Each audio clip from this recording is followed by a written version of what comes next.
And we are live. Welcome back to Takes by Fans. We got a great show for you today. As always, we are live every single day at noon Eastern. If you want to watch it live, head over to twitch.tv/takesbyfans. If you want to watch but not live, head over to our YouTube channel, Takes by Fans. We post all of our shows and clips of the show there on a daily basis. And if you just want to listen, we are on podcasting apps, Spotify, Apple Podcasts, Google Podcasts, iHeartRadio. So, however you want to watch or listen, we've got you covered multiple ways. Alrighty, today is a big old Monday, folks. No NBA on tonight, but tomorrow, Game 6, baby. Can the Bucks close it out at home? Because they just won Game 5 on the road. Game 5. Game 5 on the road. Fantastic. We got to break down that game as well. Didn't get to it yesterday. So we're going to kind of take a look at Game 5. Bucks 2-2. Tied series going into Game 5 on the road. Down 15 points in the first quarter. But that don't faze this Bucks team, baby. They know what it takes. They know the grind. They know getting down 0-2. They know getting down 0-1. They are never out of it, folks. They are never out of the game. They always just stick to the game plan, which is just playing a full 4-quarter NBA game, and they come up with some big wins. Game 7 against the Nets and Game 5 on the road against the Suns. So a huge win by the Bucks team. We'll break it down, watch a couple of plays, and break down the stats and all that. And we also hit our moneymaker on that. We finally chose right. Finally, thank goodness. We had the Bucks plus 4.5 or 3.5, and they went outright. No big deal. So congratulations to us, and we're gonna be looking to hit again Game 6, where I believe the Bucks close out. So we'll talk about that game a little bit, and then we'll also watch the NFC Championship game, Packers Falcons 2016. Aaron Rodgers kind of got blown out that game. So we just gave him his highest score of the playoffs, 97 out of 100 credit points against the divisional round against the Cowboys. Absolutely magnificent performance by Aaron Rodgers, but we may have to kind of knock him again in this game because they get blown out like 41-22. Real not great. So we'll watch that game as well and give Aaron Rodgers credit points for his performance. But let's just jump right into it with the stories of the day. And the first one up, baby, we got NFL training camp starting this week, folks. Woo! It's starting to be back, baby. Obviously, next week is when the majority of the teams start, the 28th, next Wednesday. But the Cowboys, Steelers, and Buccaneers all open training camps this week because of some certain circumstances, whether it's basically just them having the early preseason game, the Hall of Fame game.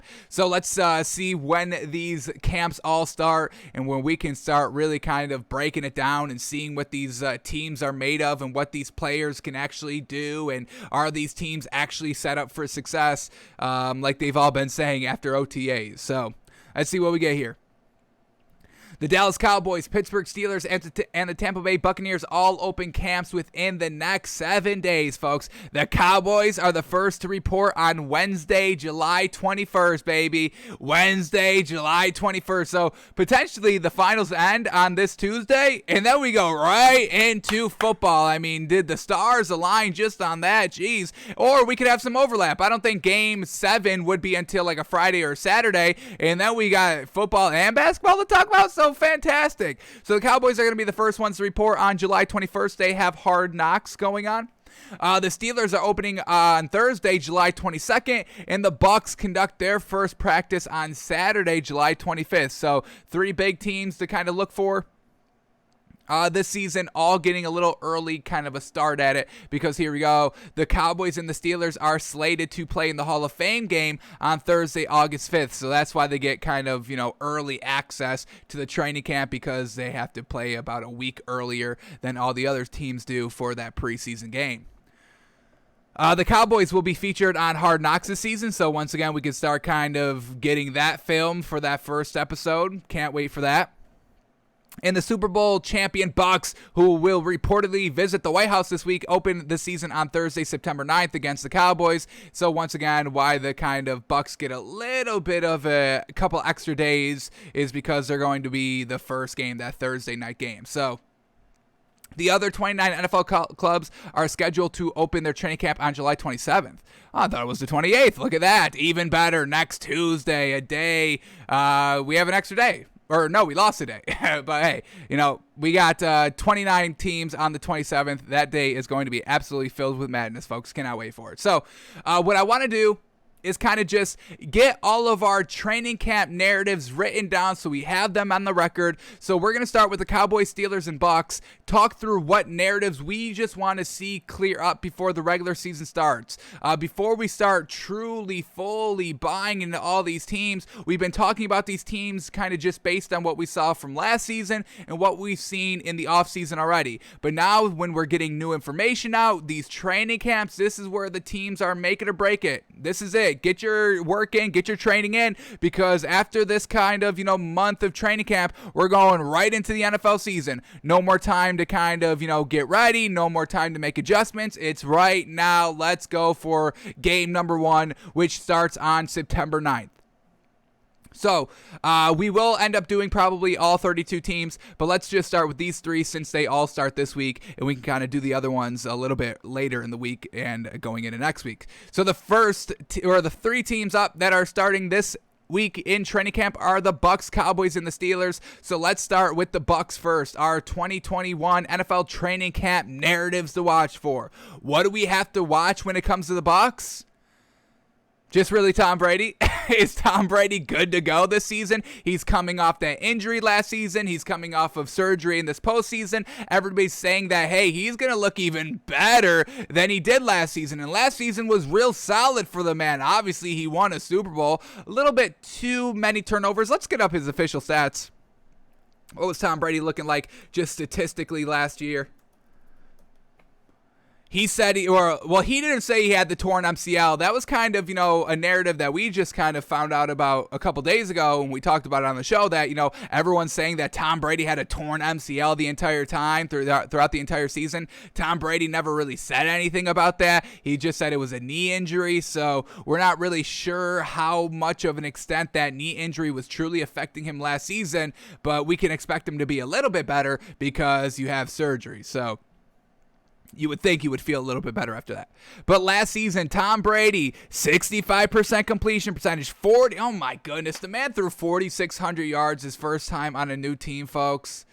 Jeez Louise, that's absolutely perfection. 40 touchdowns, 12 interceptions. I mean, folks, this is what GOATs do, folks. This is where we judge all of our good quarterback stats on, folks. You look at any Aaron Rodgers season, you look at any Tom Brady season, you look at any Drew Brees season. That's where we get our data of what are great winning quarterbacks in this league. That's where we hold everybody up to. These 3 combined stats and what they do in a year. We take all those stats, and that's where we get our 62 to 65 completion percentage, 4,000 plus yards, and at least 2-to-1 touchdown and interception ratio. But really, you should be looking at 3-to-1. You should be wanting to achieve 3-to-1, and Tom Brady checking every single one of those boxes. So that's all we have to watch out for.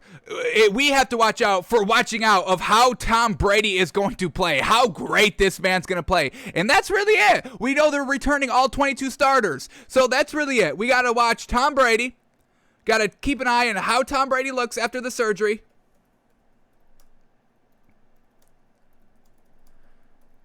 And I want to kind of see the defense be a little bit newer, not just focusing on everything they were going to do that they were doing last season. You got to switch up your defense, or teams that had the entire offseason to prep for you and watch the tape and see what you were doing, they're going to destroy you in the regular season. So this is what we got to watch for, how Tom Brady looks after surgery, and how do I want to say it? And kind of spicing up the offense and defense not being the same.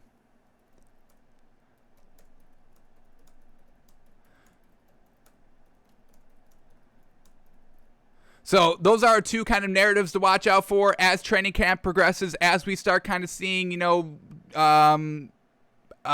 preseason game 1, preseason game 2, preseason game 3, leading up to that week 1 matchup on Thursday Night Football against the Cowboys. Should be real good. So how's Tom Brady looking? And can they kind of spice up their offense and defense, not just kind of running the same thing that they ran last year? Obviously, there's not too much to watch out for on this Bucs team just because they won last year. They're already kind of, great. They're bringing everybody back. Bruce Arians is still there. Tom Brady. Let's kind of see if Father Time catches up with Tom Brady as well. Kind of, another kind of Tom Brady narrative. Is it going to be a sudden drop-off, or does this man never drop off? He's the outlier when we talk about father time in the NFL and longevity in the league and never being injured and never really kind of letting an injury affect him being out there on the field or his level of play. So we'll see what Tom Brady does this year, folks, but I'm sure it's going to be absolutely magnificent. Alrighty, the Cowboys. Ooh, a lot to look out for, and I'm so glad they are on Hard Knocks. It's going to be fantastic. The first thing off the rip that we need to kind of watch for this Cowboys team is what can Mike McCarthy do? We get a behind the scenes look at Mike McCarthy through Hard Knocks. Hopefully they don't cut out all the embarrassing things, because I'm sure he's going to be in his office getting massages, folks. I will never let that down. I kind of judge my overall critique of Mike McCarthy on that kind of little nugget of information being true, that the Packers players were saying that this man was up in his office getting massages a lot of the time when the team was down on the field practicing. So we'll see what Mike McCarthy impress us.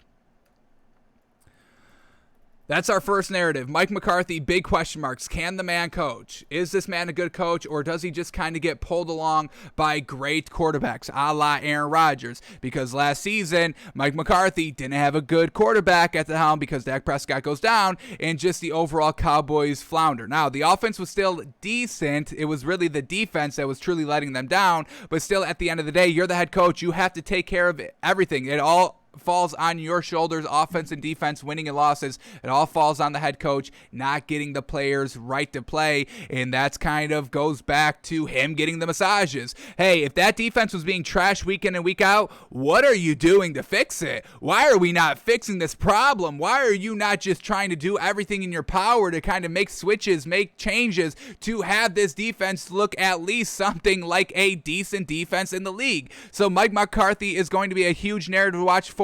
The other one is Dan Quinn, the defensive coordinator. Can this man coach defense? Because we've only seen him have 2 good defensive years. The Legion of Boom days when he was the defensive coordinator there, when he had an abundance of talent for that Seahawks defense, that's when he had a good season. And then the first year in Atlanta, his defense was real solid as well. But after that, just trash. So Dan Quinn has only been a good defensive coach when he's had a lot of talent, or year one when nobody was kind of knowing what they were truly doing on defense until the next season when they were able to watch that entire year's worth of tape, and then they were able to figure it out, and then Dan Quinn flounders for the rest of his career. So this is it. Make it or break it. This Cowboys team really doesn't have any great weapons, and this is a year one for him being a defensive coordinator for this Cowboys team. So they should be at least a little decent, but it's still, can Dan Quinn coach as well? So our first 2 narratives to watch for on this Cowboys team are their coaching staff. Can these people coach, folks? Or are they just getting dragged along by great talent? So that's something to watch for the Cowboys. Another thing I want to watch for is, can Zeke be a top 5 running back this year? He was absolutely awful last season. How could you not carry that team? Mike McCarthy and Zeke letting us down big time when you don't have your number one weapon on the field in your quarterback of Dak Prescott. So the running game didn't take advantage and say, hey, let me put the team on my back. Ezekiel Elliott, I mean, he gets talked about like a top 5 running back. He thinks of himself as a top 1 running back in this league. So the fact that he didn't go out and seize that opportunity, it left a little bit of a bad taste in our mouth. Anybody could be good when your team's loaded with talent. We want to see what you do when the talent's not all there, or the talent's hurt and you have to step up. You want to be the leader. You got paid first. Dak didn't get paid. Dak only got paid because Jerry Jones kind of had to, because he got injured, and you would look like a little bit of a scumbag if you didn't pay him after he sacrificed his body to make your team profits, to make your business profits. So Jerry Jones did the right thing. We're not knocking Jerry Jones, but it was kind of a little forced into doing it, where he paid Zeke before Dak. So he got the big bucks, and he's still going to step up. Can Zeke return to, because, I mean, he had a real great, I think, rookie season. I think he's kind of fallen off ever since then. But let's get up his official stats here. Here we go. 979 yards last season, folks. His lowest ever. How is it your lowest rushing season ever when it should have been your highest production season ever? Because you've got Andy Dalton at the helm. The hell is going on with that? Is it the offensive play calling of Mike McCarthy, or was it Zeke just not doing it? So once again, going back to, is Mike McCarthy head coach? Because why were you not rushing the ball 400 times every single game? You should have been leaning on this man. But Mike McCarthy didn't do that. Or Ezekiel Elliott didn't do it in just the production. He only had 244 rushes, and that was his second lowest, 242. So he wasn't even getting his highest rushes. His highest rushing season was his rookie year at 322. Why didn't you run him for an extra 100 rushes? That falls a little bit on Mike McCarthy, the offensive play caller over there. Get it going. Get it together. So Ezekiel Elliott, obviously his best season, his rookie season, 1,600 yards. Love seeing that. He had 300 yards receiving as well that season for a grand total. Did he break? Oh, just under 2,000 yards at 1,994.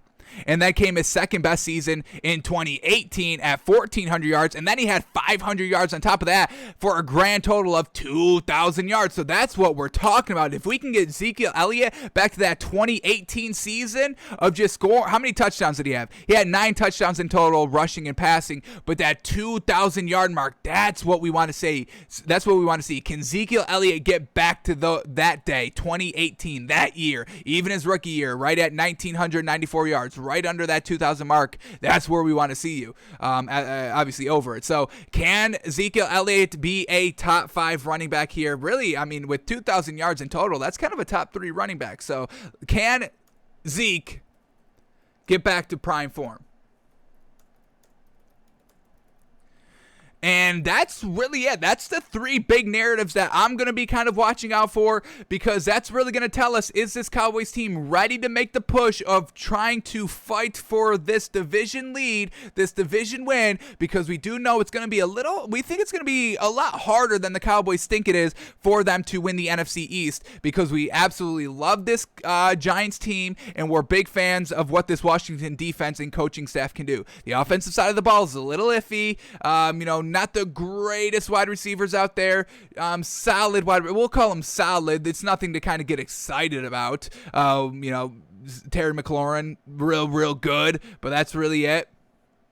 And then Ryan Fitzpatrick, we say it all the time, he's a 500 quarterback. That is it. You can't really expect to go more than 500 here this year. And when we're in a kind of a going 500 season, because of 17 games, it's an odd number. You can't go 8-8. You have to either go 9-8 or 8-9. You're either going to have a winning season or a losing season, and that's where Fitzpatrick's going to come in. Is he going to be at 55% win percentage, or is he going to be at like 45% win percentage? Is he either going to be those two? Can't really see this Washington team winning that many games under Ryan Fitzpatrick. So we'll see what this Cowboys team can do, but we're focusing on Mike McCarthy. Can he coach? Dan Quinn, can he coach? And can Zeke get back to prime form? We're not worried about Dak. I'm truly not even worried about Dak. Dak's the least of my worries on this Cowboys team. It's everybody else but Dak. I believe in Dak. I think this man can get right back to form after that gruesome injury. It's still not fazing me for this Cowboys team overall. It's everybody else but Dak. I believe Dak can get it done. All right, now the last team that starts this week is the Pittsburgh Steelers. And y'all already know, baby. Y'all already know what we're going to be watching for. Najee Harris. That's it. I just want to watch Najee Harris. Honestly, I kind of wish the Steelers were on Hard Knocks just so I could watch Najee Harris. That is it. That's it. So that's our big narrative to watch for. Najee Harris, the real deal? We think he is. Is Najee Harris the real deal? Because we absolutely loved him out of college. We thought he was great rushing the ball. He's also very solid at catching the ball. He's not like a true dual threat running back as a Christian McCaffrey or an Alvin Kamara, but he's still real solid. He can get you 200 to 400 yards receiving while potentially, I believe, getting 14 to 16 yards rushing. So I believe Najee Harris could honestly be a 2,000-yard back next season. This season, year one, rookie year. I've got no problem with that. Another thing that kind of ties in with Najee Harris is the offensive line. Can that hold up? Because we've just kind of been, talking about the last couple weeks on the show that the Steelers have like 4 new offensive linemen this season. So can they get kind of caught up to this system? Can they get caught up, playing under Big Ben and, Mike Tomlin and having an elite rusher behind them to, make it or break it? Because like we said, Big Ben's arm could potentially not hold up this season, so they were really going to have to rely on the running game heavy throughout early on in the season. So Najee Harris, is he the real deal? That's our first narrative. And can the O-line hold? That's our second big narrative. Because you can't be a great running back without a great line. You could be a good running back without a great line, but you're not going to do what Derrick Henry does. You're not going to get 2,000 yards rushing. You might be able to get 2,000 yards rushing and receiving, but it's not going to be 2,000 pure rushing yards if you don't have a good line. And like we said, with these 4 new offensive linemen for the Steelers, that could potentially hurt Najee Harris's rookie year. We hope it doesn't, because we think Najee Harris could be right underneath Derrick Henry for the best running backs in the NFL right now. And then the other narrative that we have to watch out for is Big Ben looking solid, because we looked at his stats the other day, folks. Very not good. Let me type this out. Is Big Ben looking like prime Ben? Because we saw him only throw for, 34 or 3,600 yards? The hell is that? The hell is 3,600 yards, folks? It's absolutely trash. 3,800, a little better, but still worse. We need 4,000. I want to see 4,000 yards out of you if you declare yourself, if you are talked about as a highly regarded quarterback in this league. I must see 4,000 yards, and Big Ben only put up 3,800. That's it. I got to see 4,000. Touchdown interceptions was solid. 33 touchdowns, 10 interceptions. That's 3-1. We absolutely love that. Completion percentage was on par, 65%. That's what we love. We just need to see the yards through the air there, and we saw that decline as the season progressed. Let's take a look at these game logs here in 2020, just to kind of see when his bad games were kind of looking like. Were they truly at the end of the season? Let's take a quick look. Here we go. Alrighty, here we go. First 8 games of the season, 229 yards, 311 yards, 237, 239. He had a 162, 268, 182. That was the first 8 games of the season, folks. 306. And then the back 8. They honestly weren't even that bad. Here we go. Oh, wow, these are actually better than I thought they were going to be. Here we go. Week 9, game 9, week 10. 333 yards, 267 yards, 266, 305, 187, 170, 341. So he had 200-yard games, but he also had 2 100-yard games in the first half of the season as well. So let's just see if Big Ben can be consistent throughout the entire season and not dropping a little, under 200-yard games here and there. Interceptions really kind of ticked up at the back half of the season. Once again, not putting the ball in the right spots, the arm kind of floundering a little bit. He was still getting the yards, which is great, but these interceptions, folks, the last 8 games, we got a one interception game, 1 interception game, 1 interception game, 2 interception game, and a 1 interception game. That's 1, 2, 3, 4, 5, 6. That's 6 out of the 10 coming in the final 1, 2, 3, 4, 5, 6 games of the regular season. So we got to see Big Ben just being really a turnover-free passing machine in this year. So can Big Ben get to prime Big Ben? No more 3,000-yard seasons. Let's get up to a 4,000. He's thrown for 5,000 yards before in his career. Make sure that's right. Yes, he's got 5,100 in 2018. So I want to see that. That's the Big Ben I want to see because it's his last season. Go out on top like Peyton Manning. We'll see if Big Ben can do it. So that's kind of our three big narratives to watch out for the Steelers. Is Najee Harris as good as we think he is? Because we're highly regarding this man super highly, folks. Very, very highly. We're big on this man. We're big, big, big on this man. So is Najee Harris the real deal? Can the O-line hold? 4 new offensive linemen out there, and can Big Ben look like prime Big Ben, not falling off, not the arm slowing down, not throwing picks at the end of the season, getting it done consistently throughout and into the playoffs and into the Super Bowl and at the Super Bowl and going on top, riding out into the sunset like Peyton Manning did. Alrighty, that's really it, folks. That's our narratives to watch for the Bucs, Cowboys, and the Steelers. Coaches, running backs, quarterbacks. Let's see what they can do for these three teams starting training camp this week.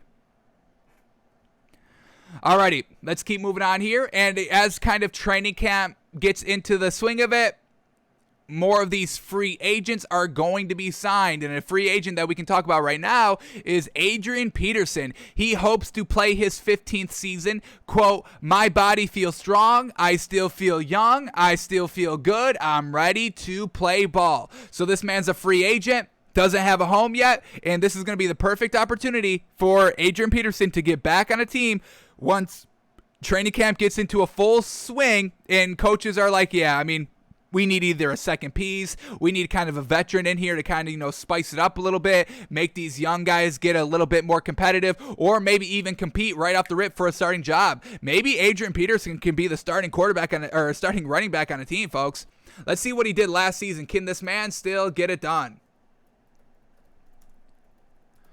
What did he do last year? What has he really done in the last 2 seasons? So here we go. Adrian Peterson last season with Detroit. This is a bad Detroit team, folks. He had 604 yards and 7 rushing touchdowns. And, he's never been the best catcher out of the backfield, only 100 yards receiving as well. So, 604 yards rushing, that's nothing great. That's not an A1, tier 1 running back in this league, but a solid tier 2. I can get behind my, second running back putting up 6+ hundred yards. I've got no problem with that. And then 2 years ago with Washington, 898 yards. And the last time he rushed for 1,000 yards was in 2018 with Washington as well. So, he's still proven that he can be this 1,000-yard rusher here in this league. And if he's saying he's feeling good, he's feeling fresh, he's feeling healthy, I say, some teams could potentially give this man an opportunity. All right, let's go into this article and let's see how Peterson is kind of feeling about himself in a situation that he's in right now.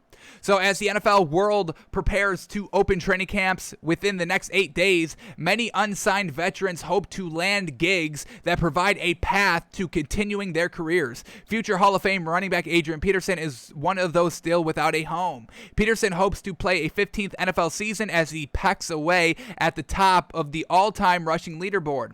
The 36-year-old said last week that he still feels capable of contributing to a contender. Okay, so we also know, a lot of these kind of older veteran free agents, they want to be on a contending team. They're done playing with the trash organizations. They don't have that many seasons left. They don't have that much time left to win a ring or win games or be competitive at the highest level. So, being in Detroit's not really an option for Adrian Peterson. Not being in, Washington's really not an option for Adrian Peterson either. He's paid his dues the last 3 years of kind of being on real not great teams overall, and now he wants to go on a contender and compete for a chip.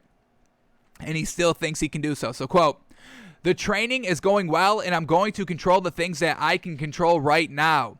And when that time comes, somebody will give me a call. That's all I'm asking for. My body feels good. I came out healthy from last season. My body feels strong. I still feel young. I still feel good. I'm ready to play ball." So why not give the 36-year-old, great veteran running back a chance? Obviously, we all know Adrian Peterson. He almost broke the rushing yard, the single season rushing record with 2,096. What did he have? Came just short of it, and he put up 297 yards, a little closer than what Derrick Henry got. So once again, y'all know we're big on, I want to see somebody break this single season rushing record. Adrian Peterson very close a couple years ago, and Derrick Henry very, very close last season. All right. Anything else here? Peterson has long-eyed Emmitt Smith's rushing record at 14,820 rushing yards. He sits 450 yards away from passing Barry Sanders, 15,269 for fourth all-time.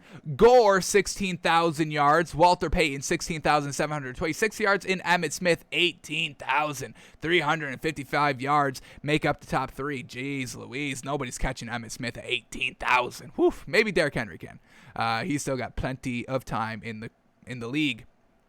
If he does find a job at some point in the coming weeks, Peterson hopes it's with a club that could give him a chance at finally earning a Super Bowl ring. Quote, "Yeah, I've been chasing it for a long time. It would be really nice to finally get one." Alrighty, let's quickly go through the NFL teams to kind of see which ones can compete for a ring, but also need kind of a solid running back, a solid tier 2 running back for them. So the Seattle Seahawks, obviously we like Chris Carson. Adrian Peterson can just be that great number 2 and provide that leadership that the Seahawks team would need. I mean, could you imagine having Russell Wilson and Adrian Peterson all in the kind of the same huddle? All that veteran presence? Ooh, boy. Yes, sir. Put him on the Seahawks. I would love it.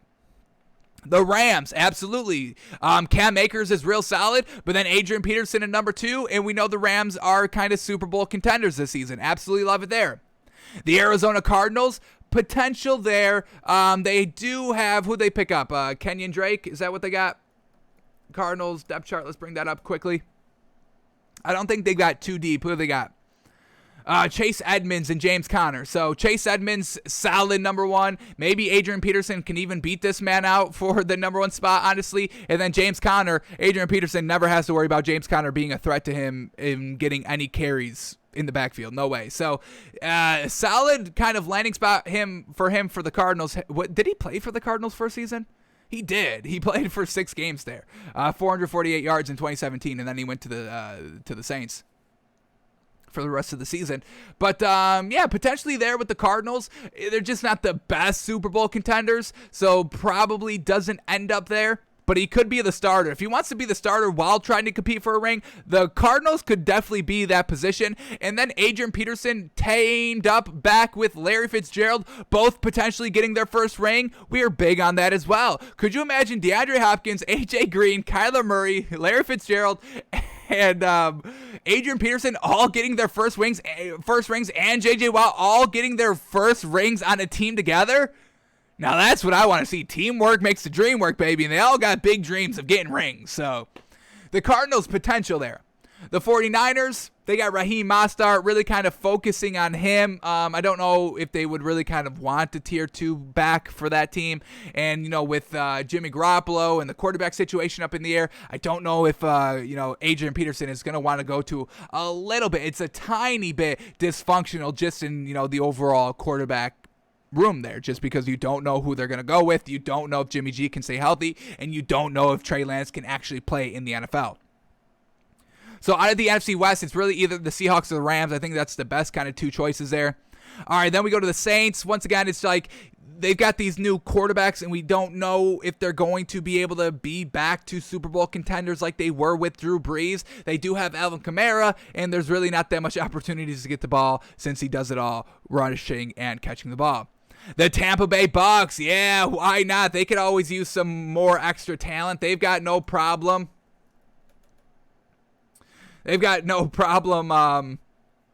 Bringing in everybody. They brought in Leonard Fournette. They got AB. So they've got no problem bringing in the big names that don't have a ring. They still have Leonard Fournette and Ronald Jones. So, Adrian Peterson wouldn't be the tier 1 or the tier 2 back here of Tampa Bay, but he could be a solid kind of third option. We've got no problem with that.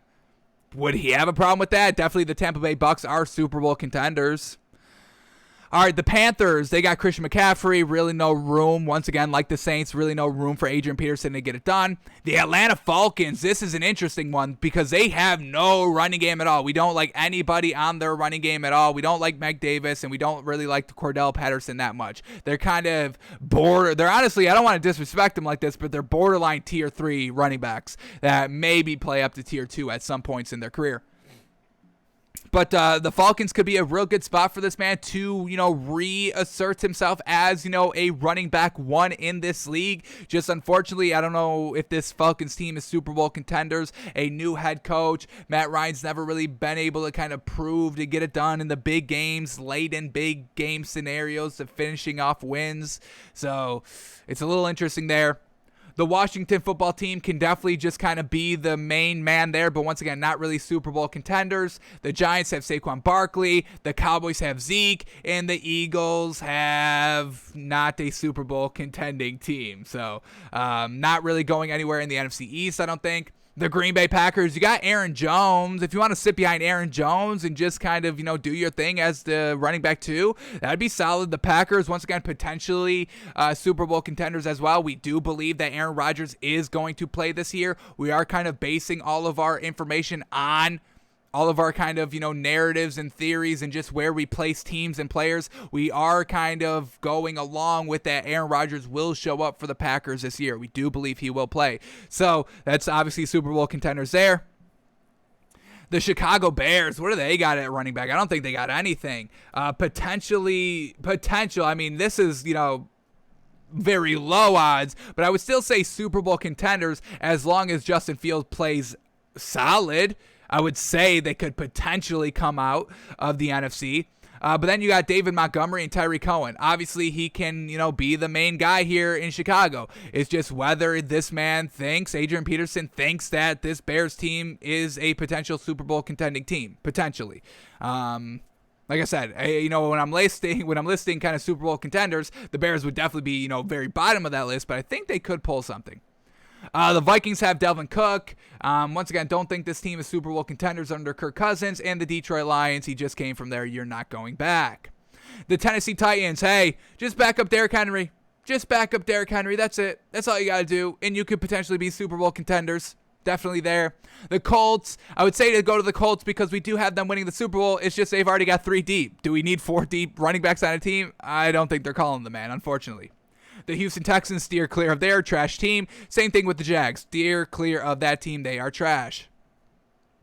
All right, the Buffalo Bills. Oh, that's the spot right there. That is the spot right there. Please. Oh, I think this is going to happen, folks. Adrian Peterson to the Bills. I think that's the perfect fit for this man. That's what Adrian Peterson kind of likes, kind of just, running through the trenches. We know Buffalo Bills, a blue-collar town, a blue-collar team. You've got Josh Allen. Their passing game is absolutely fantastic. You don't have to worry about that. Super Bowl contenders. They were just in the AFC Championship game last season. And then you just have to beat out Devin Singletary? Okay, easy, I'll do that. And then, if they still rock with Devin Singletary, Adrian Peterson could be a great second option at running back. This is the perfect fit for the man. That's where he goes. That's the best fit that we've seen so far. The Buffalo Bills. Go there. He's going to get signed there, folks. I'd put money on that. I would put money on that. I love that so much, folks. Super Bowl contender, potentially also starting as running back one there. What more does he want? That's what he wants, no? The Dolphins, I mean, this is kind of the same thing. Like the Bills, definitely need a running back. No great running back in Myles Gaskin. He's bottom 25 running back in the league. The Dolphins, are we Super Bowl contenders right yet? I wouldn't say Super Bowl contenders. I would say, medium playoff run contenders. Don't know about Super Bowl just quite yet. The Patriots, once again, they've got no great running back either, so he could go there, but are they Super Bowl contenders? I don't know with Cam Newton. I can't get it. And then the Jets, they're not Super Bowl contenders. We do believe a little bit of Robert Saleh, but that's not the fit. The Pittsburgh Steelers, that could be an interesting fit for Adrian Peterson as well, just to back up Najee Harris. And oh my God, I would love for Najee Harris to learn from Adrian Peterson. Yes, sir. I mean, that's, if you have to learn from any running back in the league that's still here, you learn from Adrian Peterson. And, the Steelers can be the Super Bowl champions. And, having Big Ben and Adrian Peterson all on the same team, I mean, they both know it's kind of do or die. They know they have to get it done now because they really don't know if they have another season in them. So, go to the Steelers and get it done. I think that's a great fit as well. The Ravens, I just don't know if he's going to fit the overall scheme of the team. They already have 2 solid running backs, and I don't really think they need Adrian Peterson. I don't think they're calling. The Browns, they've already got 2 great ones. Adrian Peterson would get no burn as, running back 3 for this team. The Bengals are not Super Bowl contenders. The Chiefs, this is an interesting one because they only have Clyde Edwards-Helaire for the running back, which is still a good running back. We're not knocking Clyde Edwards-Helaire, but, how much burn is he going to get? He can definitely beat out Darrell Wilson or Darrell Williamson, Darrell Williams. Jeez, missed the name 3 times. But he could definitely beat this man out as running back 2 here, no problem. And then he could potentially get a ring with the Chiefs because we know it's the Chiefs. You got to respect it. The Raiders, they've already got kind of 2 solid ones. Josh Jacobs, and they got Kenyon Drake. That's who we're talking about. Yep. So Kenyon Drake there as well. Not really going to get too much burn. The Chargers, they got Melvin Gordon, which we don't like. I think he could beat Melvin Gordon out for the starting job. And the Chargers don't have a kind of a running back too. So potentially going to play with the Chargers. They're not really Super Bowl contenders. Really just kind of early playoff contenders. But we believe in Justin Herbert. Maybe he can really truly put it on year 2 and just get it done. And then the Broncos here. Or no, the Chargers don't have Melvin Gordon. Who do the Chargers have? I was thinking about the Broncos. Let's bring up the Chargers depth chart really quickly. Oh, they got Austin Eckler, who we are kind of fans of. We do believe that man can get it done. Austin Eckler and Justin Jackson. What did Justin Jackson do last season? 270. So yeah, he could definitely be running back 2 out there. And then for the Broncos, the last team to go over, they got Melvin Gordon. He could definitely be the number 2 here in Denver. And like we said, is this Denver team Super Bowl contenders? Not really. So I think that truly the best fits for Adrian Peterson are the Bills or the Steelers or the Rams or the Seahawks. If I'm ordering them, Bills 1, Steelers 2, Seahawks 3, Rams 4. If Adrian Peterson truly wants to compete for a ring and feels like he's good enough to kind of be the A1 tier 1 on a team, go get it done, Adrian Peterson. We believe in you. All right, before we move off of this topic, let's keep talking about free agents for a little bit here.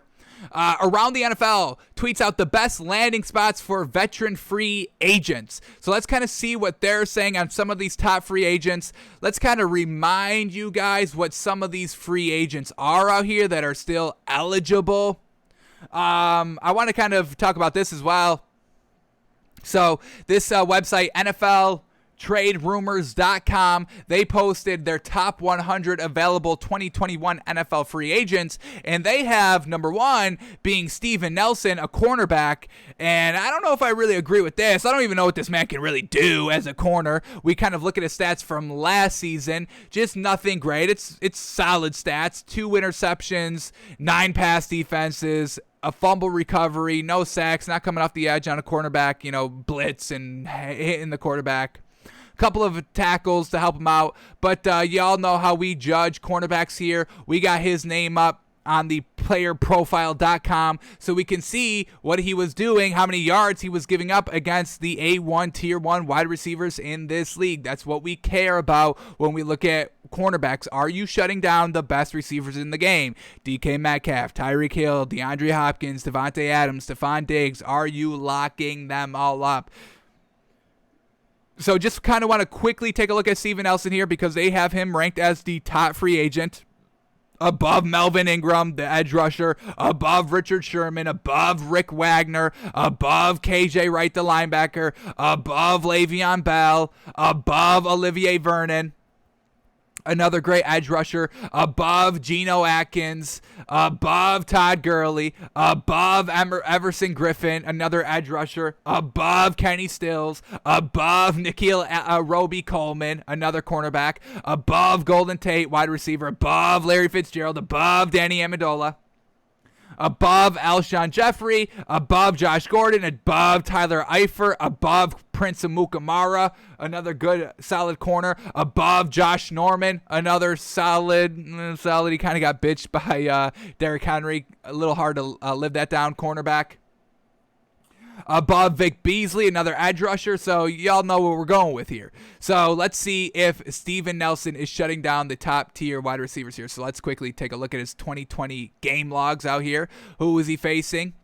All right, week 1 against Darius Slayton, 4 catches for 76 yards allowed. Not the greatest there. Will Fuller, 5 catches on 6 targets for 48 yards. That's a real solid lockup right there.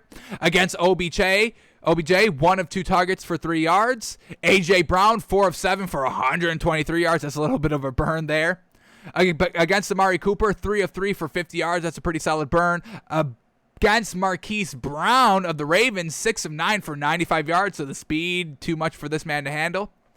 A.J. Green, 6 of 11 for 44 yards. That's a good lockup right there. DJ Chark, 4 of 9 for 41 yards. Dez Bryant, 0 of 2 for 0 yards, locking up Dez Bryant, but we know this old Dez Bryant was really nothing great. I mean, that man could have easily been the wide receiver number 1 for that Ravens team last year, but just never got it done, unfortunate. All right, against Stephon Diggs, 7 of 14 for 86 yards and 1 pass defense. Not terrible overall. Michael Pittman of the Colts, 5 of 8 for 72 yards. So overall solid. This man's a solid cornerback. Didn't really face any of the great ones. His best wide receiver that he faced was Stephon Diggs, 50% catch percentage for 86 yards. Amari Cooper, 50 yards on 100% catch percentage, not the greatest. Michael Pittman, 5 of 8 for 72 yards. We do really highly regard Michael Pittman as well. So Steven Nelson, not a bad corner, a solid number 2 corner. Definitely not going to be a cornerback number 1 on your team. So if he does get picked up, just by a team that needs a second cornerback, and he'll be all right. All right, so we still have, big names out here, Melvin Ingram, Richard Sherman, but now with this whole, DUI and domestic violence things, it's going to be a little bit harder for him. But we still have, some solid running backs. We got Le'Veon Bell, we got Adrian Peterson, some solid other, edge rushers, Olivier Vernon. So there is a lot of great talent out here. It's older talent. All these, players are about, 28 to like 33. So that's where kind of, the pause comes in. Are they still going to be able to kind of, be at their highest level as they start to age out of the league a little bit? So that's, another reason why these players are not getting big contracts, and a lot of teams are just kind of, waiting until what they're truly getting in training camp before they go and kind of, make that decision. All right, but let's go into this right here. Back to best landing spots for veteran free agents. Let's see what they are talking about here. So Melvin Ingram, a great pass rusher. They project him to, or they, want him to go to the Chiefs. They say that is his best fit. Last season, Kansas City pressured opposing quarterbacks on just 23% of dropbacks. That was 23rd in the NFL. While some of that was due to strategic decision-making, it was still uncharacteristic of a Steve Spagnuolo defense and definitely not a high probability method of stopping opposing passers. We know that works in the league, folks. You need to have an elite pass rush. We know this. We just saw that win the championship, and that was really the only way to stop the Chiefs. If you get after Patrick Mahomes, make him scramble, make him uncomfortable, make him escape the pocket, and not have all that time to throw to wide open Tyreek Hill 80 yards down the field every single time. You got to pressure him. So the Chiefs could, use what every team uses against them to use against their opposing teams. That's fantastic. All right, here we go. While Ingram has missed a dozen games over the past 2 seasons, likely the biggest cause of him still being a free agent, he didn't miss a single start from 2015 through 2018. One measurement I like to study with pass rushers is burst, which is the speed someone is able to reach in the first 3 yards traveled. Not first 3 yards forward, but total yards traveled. An NFL head coach asked me to clarify this, so it's a point well taken. Anyhow, in the games Ingram has played in over the past 2 seasons, his burst has ranked as high as 4th fastest among edge rushers, but it hasn't been a consistent figure, which suggests the injuries have indeed been a factor. In Ingram's first 4 seasons, the consistency in his burst metric ranked in the top 10% among edge rushers, and his fourth quarter drop off to approximate fatigue was 5th lowest in the league. In other words, if Ingram is right, the potential of production is strong.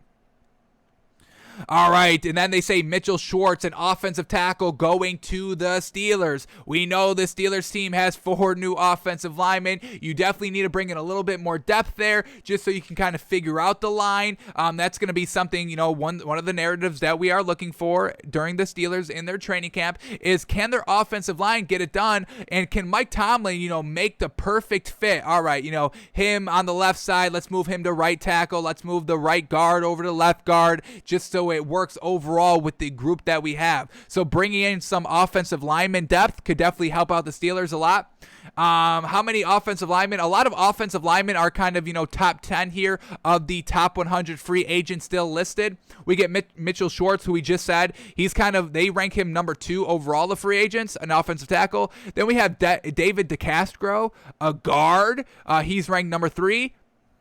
Then we got Russell Okung, another offensive tackle, ranked number 5th. Rick Wagner, offensive tackle, ranked number 8. So there's 4 linemen in the top 10 of top 100 free agents still available. So we'll see if the Steelers kind of make a rush for that. Let's see if they make a rush early for it. That kind of tells us that the Steelers are having troubles with their offensive line, or if they just kind of do it at the end of training camp just as a little bit of an insurance policy. So that's why we're going to be tracking that Steelers offensive lineman narrative very bigly. Are they doing it right at the start of training camp? That kind of tells us, hey, this is not working right off the rip. We need to get more people in here. We need to try to figure out this adjustment. Or do they kind of do it after preseason game 2, after preseason game 3, when they have an extra roster spot and they just want a little bit more offensive lineman depth? That kind of tells us, hey, the offensive line is good. We just want the depth now. We just want a little bit of a wild card. Something happens, gosh forbid, knock on wood, something happens. We have to replace them. We can't. So we'll see what the Steelers do, but NFL.com definitely thinks the Steelers should go for another lineman. And then we got Justin Houston, another edge rusher. They predict him to go to the Atlanta Falcons. Let's see what they say on this one. I feel like many people don't realize that Houston has posted 8+ sacks in each of the past 4 seasons. But not you and I, we know it. That said, when it comes to pass rushing effectiveness, sacks aren't the end-all be-all. If I had to use one metric to judge pass rushers, I'd go with pressures. Didn't you just say that you would go with burst speed? Now he's going with pressures? Okay. And I've been working on 2 sub-metrics that I'm calling key pressures and assist pressures. Key pressures are the ones that are play drive ending, so sacks are included. Meanwhile, assist pressure, think about how Aaron Donald routinely gets triple teamed, creating more space for teammates to generate pressure. So we know the offensive side of the ball with the Falcons is real solid besides the running backs. We kind of wanted to see Le'Veon Bell. The Falcons signed Le'Veon Bell as a free agent, but they kind of say, hey, go get this edge rusher, finish up the defense a little bit, and you'll be solid. All right, then they say KJ Wright should go back to Seattle. Just go there again, linebacker, get it done. He says, yep, I think Wright would fit in best. Right where he's always been, in Seattle. PFF gave Wright a 78.7 coverage grade in 2020, ranking 8th best among linebackers. My computer vision tracking shows his effectiveness against the pass improved in 2020 over 2019 in 2 significant categories: total yards allowed when passes traveled within 6 feet of him, and first down/touchdowns allowed on passing downs when the ball traveled within 6 feet of him. Both marks were about 10% better in 2020 than in 2019. This equated to about 10.5% fewer yards per play and 9.6% fewer extended drives, touchdowns, when he was near enough to cover. So this man is still getting better, according to whoever's writing this article. Let's point out his name, doing all the great work. He doesn't put his name to it. Interesting. I'm guessing it's this girl, Cynthia Freyland, because she doesn't name her name, but just at the end of the article it says follow Cynthia Freyland on Twitter. So I'm assuming this is her. So they kind of have some of these top free agents. They only did 3 of them? They said that 4 of them. They said they didn't do Richard Sherman just because of the ongoing lawsuits against them. That's why they pulled them out. But a team that needs a solid corner. Let's see what Richard Sherman did last season. Was he locking up? Can we buy Richard Sherman, or do we take Steven Nelson over Richard Sherman when we have to just bring in a corner to shut it all down? So let's see what Richard Sherman was doing last season against the A1 Tier 1 corners. Here we go. Missed a lot of games. Missed weeks 2 through 11, unfortunately. Week 1 against Christian Kirk, 3 of 5 for 22 yards. Robert Woods, 4 of 7 for 38 yards. A pick and a pass breakup. That's great. Against Stephon Diggs, he got absolutely killed. 10 of 12 for 137 yards. Against Cameron Sims, 2 of 4 for 21 yards. And against Amari Cooper, 3 of 6 for 20 yards. So this was actually a pretty solid season for Richard Sherman. Being kind of, injured most of the season, locking up the tier 2 wide receivers absolutely perfectly. Now, when it came to Stephon Diggs, absolutely burned Richard Sherman. We know Richard Sherman isn't the fastest kind of, overall corner, and Stephon Diggs can beat you right off the line. So Richard Sherman could definitely be that kind of, tier 2 corner that you need on a team, and he locks up, the tier 2s decently out there. So that's not a bad pickup. Richard Sherman is still viable, folks. It's just, that drunken, disorderly, wild video and all the accounts that we've been hearing from him, trying to break down his father-in-law's door, not looking good. That's the only mark that we have on him. His stats of 2020 were real solid. We love that. Besides Stephon Diggs. That's unfortunate. So that's kind of where we are at the free agent mark. And like we said, this is when, free agents are going to start to get signed. Right at the start of training camp, midway training camp, end of training camp. The next 2 weeks should be real interesting to see what teams go after what. What do they feel like their team is missing to go all the way? And there's some real solid names out here, folks. Corners, offensive linemen, edge rushers, which are truly needed. Running backs. There's 2 solid running backs here, folks.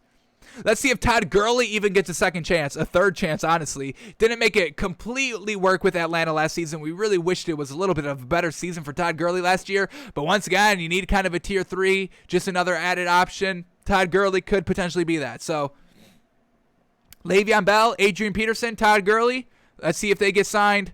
Larry Fitzgerald, Golden Tate, Danny Amendola, Kenny Stills. Some good wide receivers as well. Alshon Jeffrey. Some good ones. Tyler Eifert. Y'all know we need this man back in tight end university, baby. Did Tyler Eifert get invited? I feel like Tyler Eifert did, and the man's a free agent. Let's bring up our favorite article right here. Every tight end invited to tight end university. Was Tyler Eifert on this list? Let's see. Going down, scrolling. Evan Ingram, Hunter Henry, Blake Bell, Kyle Rudolph, Logan Thomas, Dawson Knox, Dallas Goedert, Irv Smith, Tyler Higbee, Chris Herndon, Austin Hooper, Keldon Smith, Mercedes Lewis, Hayden Hurst, CJ Uzomah, Colby Parkinson, Anthony Fursker, Chris Manhertz, Ross Dwellery, Dominique Daphne. Come on, where is this man? Come on, Tyler Eifert. Let's see. Did they not invite Tyler Eifert? Oh, no Tyler Eifert. No free agent. They said this man ain't got no home. You not having no home. You staying not having no home. So maybe stay away from Tyler Eifert. We're only getting big on tight ends that were a part of Tight End University because, you learn all that great information from the greatest tight ends to ever play the game. So, yeah, maybe you got to stay away from Tyler Eifert. How old is this man? 30? Ugh, yikes. So, a lot of good free agents still available, folks. And we'll see as training camps begin who goes where. And as we were talking about Melvin Ingram and how, him going to the Chiefs would be the best fit for him, according to our girl, Cynthia Freyland. Well, Melvin Ingram's got a different idea because he just went and visited the Steelers today. So, once again, the Steelers defense could get a little bit more better. They already have a real solid defense. Let's bring up the Steelers depth chart really quickly. Love what they're doing with their defense. Obviously, you got TJ Watt. You've got, are we going? Oh, my gosh. All right, we're going to have to do this not on screen because our internet, no. We're back. Okay, we're back. I apologize. All right, here we go. They got Cameron Hayward, a nice edge rusher. They got Stephon Tuitt. How many sacks and pressures did he have last season? Come on. I don't got all day for these things to load. Come on. Might have to just do this one on the phone, off screen. As we say that, it always brings it up. See, the internet knows. We talk bad about it, they bring it right up. But, Stephen Tuitt had 11 sacks last season. Fantastic. 2 forced fumbles. Could you imagine 22 forced fumbles? So overall, the Steelers' defensive line is pretty solid. Just bringing in another edge rusher could definitely be great. You got T.J. Watt still. And in the backfield, Cameron Sutton, Terrell Edmunds, Minkah Fitzpatrick, Joe Hayden. So real just solid overall. Devin Bush, linebacker as well.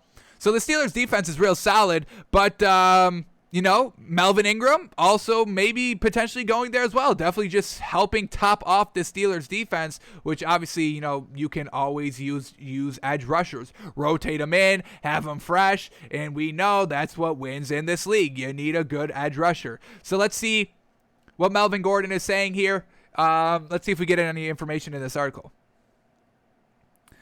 All right, so here we go. Melvin Ingram's first real taste of free agency has lasted well into July, but he hasn't gone unnoticed. Ingram is making his latest free agent visit on Monday, taking a trip to Pittsburgh to meet with the Steelers before they open camp this week. Ingram, who has also attracted interest from the Chiefs and Dolphins this offseason, would fill a mercenary-like need for the Steelers. Pittsburgh is looking to add another contributor on the edge following the free agent departure of Bud Dupree. While Ingram is still looking for employment after spending his entire 9 seasons in the NFL with Southern Carolina with the Chargers, Ingram is 1 sack shy of 50 for his career. And if he'd get a chance to play opposite T.J. Watt and can remain healthy, Ingram was limited to 7 games last season due to a persistent knee issue. Not great. It's likely he'd reach that milestone while in black and gold. Well, we'll see if the two find a fit with each other this week. So just kind of a name to look out for, and we'll know more. We'll see if he leaves with the deal today and talk about that tomorrow. But Melvin Ingram potentially going to the Steelers is just boasting that defense a little bit more. And, that's what we would love to see. We want to see what the Steelers team can do. Alrighty, let's keep moving on here. Not a free agent, but not great. Every time we talk about Saquon Barkley, folks, it's not good. What the heck? So, Saquon Barkley on when he'll be able to practice, quote, "I don't have the answer to that, to be honest." No, why? Every time we've been talking about Saquon Barkley, it's like, are you going to be good for week 1? We weren't really ever questioning his practicing ability from the injury. We just saw the picture the other day of his mammoth leg. We loved it. We thought he was going to be good to go. But now he's telling us he doesn't even know when he's going to be able to practice? We got training camp coming up next Tuesday, and you don't know if you can go practice? That's nothing we want to hear at all. We know Saquon Barkley has been tight-lipped about everything. So let's go into this article, and let's get the exact quote, because now he's saying he's not even going to be able to practice. Jeez. So here we go. Saquon Barkley continued to be evasive about whether he will be ready for training camp, the preseason, and regular season action. And that's why we're just so gosh darn mad at Saquon Barkley. Let us hear it. Give us the truth. Are you just kind of softballing this? Be like, well, yeah, I don't really know if I can go. I don't know if I can really go practice. And then when he's out on the field, the man is just going wild on the field, running, cutting, everything. Speaking at his youth football camp on Monday, Barkley said he feels pretty good, but doesn't know if he'll be ready to practice when training camp kicks off. Similarly, he responded, quote, "I don't know," when asked about week 1. And that's, folks, this entire Giants team is riding on Saquon Barkley. We need that rushing attack threat in the backfield for the Giants to have great success, for Daniel Jones to take that year 3 leap that we so much want to see, for all their great 6 deep, great, fantastic, tall, fast, speedy wide receivers that they have. It all hinges on whether Saquon Barkley can go or not. So you better start giving us some optimistic attitude so we can start buying into you more. Because I want to buy into this Giants team. I truly do. I don't want to see the Cowboys at the top of the NFC East. And that's no disrespect to the players on the team. It's more disrespect to Mike McCarthy. I want to see this Giants team be good. But it depends. It hinges all on Saquon Barkley's quads. Got to be out there. Jeez. Barkley was asked Monday if his muted responses regarding the injury stem from a desire to retain a shroud of mystery or if he honestly doesn't know when he'll be cleared to participate. Let's see what he says here. Quote, "I don't know. Nah, yeah, I've been asked a lot. I guess that's the theme of the summer, going to be when I'll be back. Yes, it's the theme of the season. The Giants could be Super Bowl contenders. Do you not understand this? Honestly, folks, they could be. They could be Super Bowl contenders if Saquon Barkley is healthy. Everything else is real solid. Honestly, I'm a believer in Joe Judge. He's kind of won me over. The Giants defense has been all right, pretty above average, and the offense is just missing that elite runner in Saquon Barkley. Super Bowl contenders if he's good to go. So of course that's the theme of the summer, Saquon. But no, I don't have that answer. To be honest, I'm not trying to lead it up to it or something like that, or put something up. I don't have the answer. It's a fun process, but it's a tough process at the same time. Just have to continue to listen to my body, listen to my trainers, listen to my coaches, and take it day by day. You can't tell me that Saquon Barkley truly has no idea. That's what you talk about when you're the training staff of a team, the timetable of your return. He just doesn't want us to know, which I understand, I get it, and I respect. I just hate it because I want to know now. I want to know if I can buy y'all now so I can start getting hyped, so I can start buying the Giants flags and the Giants 3-piece canvas artwork. That's why. Come on, Saquon, stop being so tight-lipped. Let it spill, let it free, let it out, let it sing. So, Saquon, man, you're hurting your team overall because we're slowly starting to dial back our big hype on this Giants team. Slowly, it's slowly, and it's, short bursts. It's like 0.1 percentage point every time, but it's still, they add up. This is like the fourth story of Saquon Barkley keeping his lip tight, saying, I don't know. That's a full half a point that we've lost on this Giants team.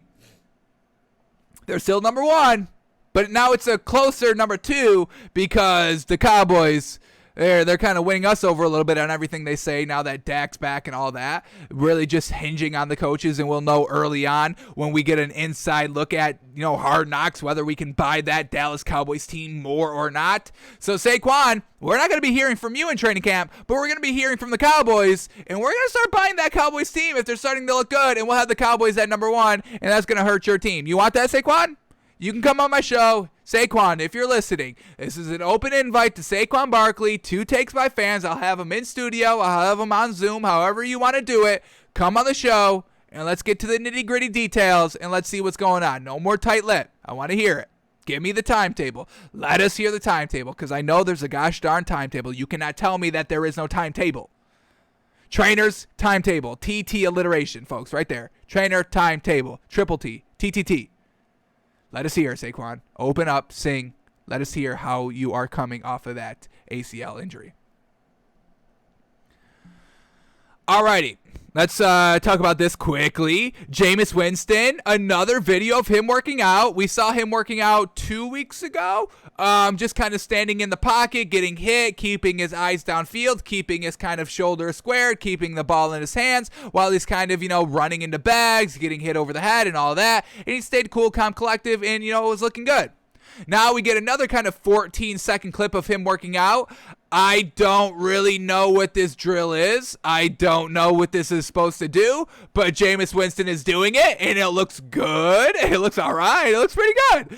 So he's just kind of shuffling his feet, throwing, doing a throwing motion with like a towel in his hand. I'm not really sure what that's all about.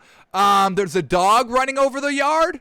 He doesn't know what's going on. I feel like the dog, I would be like, what the hell is going on? I guess I'm chasing this, but they're not playing with me, but it looks like they're playing with me because this doesn't look like football, but it's clearly not meant for the dog. Yeah, it's just, it's looking good. I'm glad that this man puts in the work, folks. You can't knock Jameis Winston. It's hard to knock Jameis Winston, folks. He's got the yards. He's got kind of the the heart. It seems like he has the heart. Every time we hear and see of this man, he's out there working. So we give him credit for that. It's just the turnovers. That's it. It's just the kind of, leadership qualities. That's the only thing that we can knock. So we'll see, folks. I mean, that's another thing. I can't wait to talk about the Saints team when we kind of look at narratives to watch for. It's the quarterback battle. What did Jameis Winston learn from Drew Brees leadership-wise? I don't care about passing. The man was a great passer, folks. You don't put up 5,000 yards and 30-plus touchdowns in a season if you don't know how to play the game of quarterback. The interceptions, obviously, killer. But still, hitting a 5,000-yard mark, you got to give him credit for that. So Jameis Winston will always have credit for that, credit of that for us, from us, 100%. So we'll see if he can go out and win the starting job. He's out there practicing. I don't know if this is gonna help him. I don't know where I don't think Drew. I don't think he learned this drill from Drew Brees, but wherever he learned it, he likes it and he looks good. I guess so. Jameis Winston still out there grinding, still out there working. You love to see it. All right, last thing to talk about here. Let's see, we get a nice kind of early look into potentially Jordan Love. So, Insider shares eye-opening insight on Packers quarterback Jordan Love. Now, I don't think we're going to be seeing Jordan Love this season, like we've already said in the show, that we do believe Aaron Rodgers is going to be the starter. He will show up. His legacy depends on it. He's not going to have a missed year, and he's going to go just kind of suck it up and play for the Packers and kind of do his own thing and maybe let it fly a little bit too much because he doesn't care about the Packers. Hey, if y'all aren't going to put me out there in the, key scenarios on fourth down when we're only down one score, then I'm going to just do it all myself. I will throw balls. I will throw a lot of interceptions. I don't care. This is what you're going to get. I think we're going to get kind of a Carson Wentz last year in Philadelphia. I think that's what kind of Aaron Rodgers is going to do. Just let the ball fly, let it sling. If he throws a lot of picks, oh well, but he's just going to let it fly. He doesn't care about being a Packer anymore. Hey, if I'm hurting your team, then just trade me. You can just trade me. Y'all know you can trade me. I'm not leaving, and you guys aren't going to let me out of this contract, but this is what you're going to get for my level of play. I'm going to let it fly. I'm going to let it sling. Aaron Rodgers has never let the ball fly in his career. He likes to throw the ball away. He likes to kind of hit the wide open receivers, not really take too many dangerous passes that aren't 100% wide open. And, Aaron Rodgers could be letting it loose this year. So that's something to kind of keep an eye out for. Is Aaron Rodgers just going to say, fuck it, this is what I'm going to do. I'm going to kind of try for 7,000 yards and just let it fly because my legacy is, according to Aaron Rodgers, in Aaron Rodgers' mind, in my opinion, he's like, my legacy can't go down. My legacy cannot go down any. I'm kind of locked in. I can only go up. The fans will always have my back. The media will always have my back, and I can just blame everything on the coaches and the players. So I'm gonna let it fly. So watch out for that, and that could be dangerous. I mean, Aaron Rodgers letting the ball fly. That's what we want. Making the deep throws, making those tight throws. Making those throws that could potentially get intercepted. High risk, high reward. Tom Brady threw 3 interceptions in the NFC Championship game and still won the game. High risk, high reward. Trying to fit it in. Trying to hit that throw. Trying to, make that play. Let's see if Aaron Rodgers does that this season. All right, but let's go on this article and let's see what this eye-opening insight on Jordan Love is.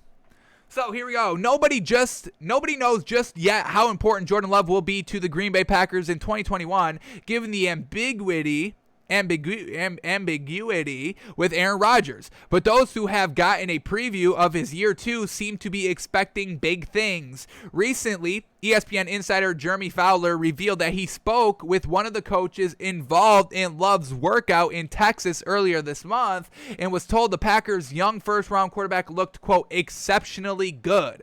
Alrighty, now what have we heard from Jordan Love? So we're hearing he was exceptionally good, but then we also heard from those mandatory minicamps that Aaron Rodgers did not show up at. Remember, Jordan Love was having a good day and a bad day and then a bad day and a good day, not stacking up good days on top of each other. Those are his words, folks. Jordan Love said he wanted to stack good days on top of good days on top of good days, and he did not do that during the mandatory minicamp. So we have to take everything that we're reading here with a grain of salt because we're getting the words from the horse's mouth of Jordan Love, what he wants to do, and then, hearing from the people that saw those mandatory minicamps saying that he had a good day and then a bad day.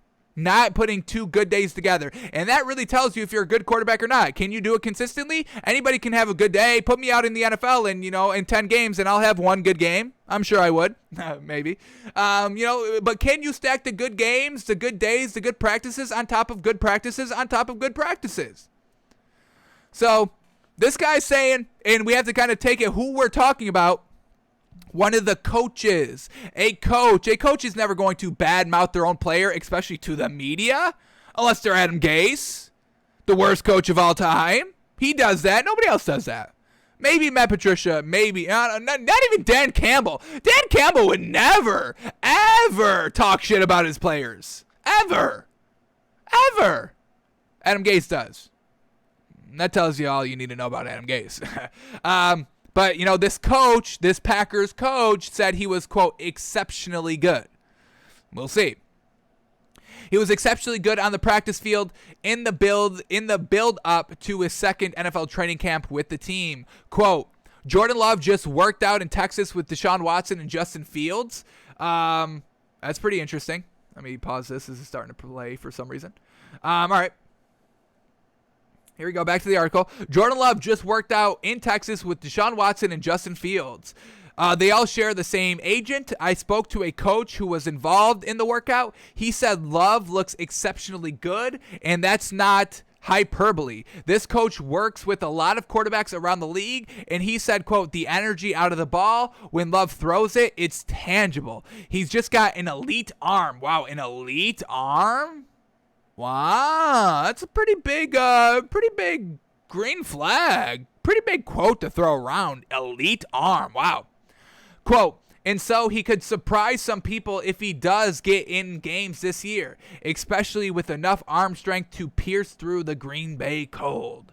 So that's what the coach is saying. One of the coaches involved saying that Jordan Love looked exceptionally good and has an elite arm. A lot of pressure to put on Jordan Love, which we didn't really hear about that. The mandatory minicamps, the OTAs, we didn't hear Jordan Love being that great. So somebody's lying. Somebody's lying. So we'll see what happens with the Packers. They open up training camp on July 28th on the Wednesday. So we'll see. We believe Aaron Rodgers is going to show up. And if he does, then Jordan Love, we don't even have to hear from him. So we'll see. Alrighty, those were all the stories we needed to talk about, so let's head over to the NBA and break down that game. Do not think we are going to be able to get to the NFC Championship game, Packers, Falcons 2016, to judge Aaron Rodgers, but we can save that for another day. We are not worried about it.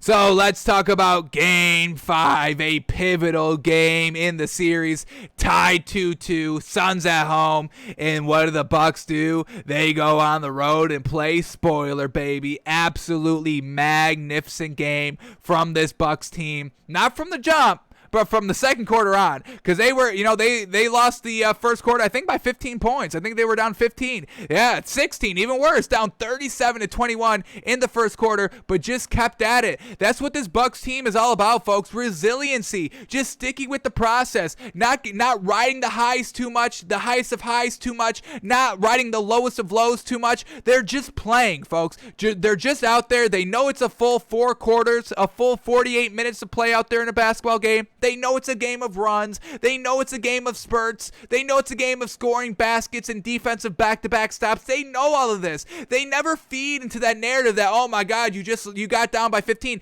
Everybody on Twitter after the first quarter was saying that they were turning off the game. Real lame to say. It's a game of runs, folks. We all know this in the NBA. And the Bucks especially know that. Folks, every time we hear from Giannis, it's all humble as heck. It's all about, I'm just going to go out there and play. So he dunks on me. So I'm posterized. So I miss back-to-back free throws. I don't care. I'm still going to play. I'm going to go get mine. And then what did he do at the end of the game? Lob City dunk that really kind of sealed the deal.